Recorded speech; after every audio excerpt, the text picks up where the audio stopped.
I was then made aware of something called the Community Foundation, which, like most people, I'd never ever heard of.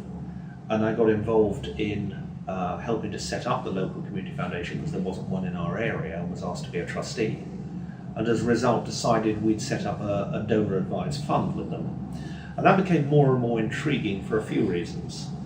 The first one was that it started to make us aware of our own community. Having lived and worked all over Australia and Southeast Asia and in Silicon Valley and been back in the UK for only a few years, it was quite intriguing to get to know the country and the community in the way I'd never done before. And to discover in affluent parts of the country that there were these pockets of deprivation. I mean, there was a housing estate which I never even knew existed. I've been driving past for 6 years, and I never turned up that turning and never knew there was a housing estate with some real problems, social problems and deprivation similar to other parts of the country. And it was probably about 300 or 400 yards away from where I lived. I didn't even know it existed. It was also fascinating meeting some of the people, particularly who've been involved in business for a long time, where, again, after a while you meet the same sorts of people.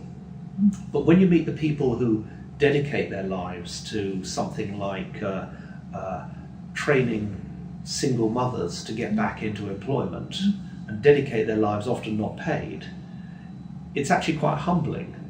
And you realise the extraordinary devotion and dedication a lot of these people put into their belief that they can help others.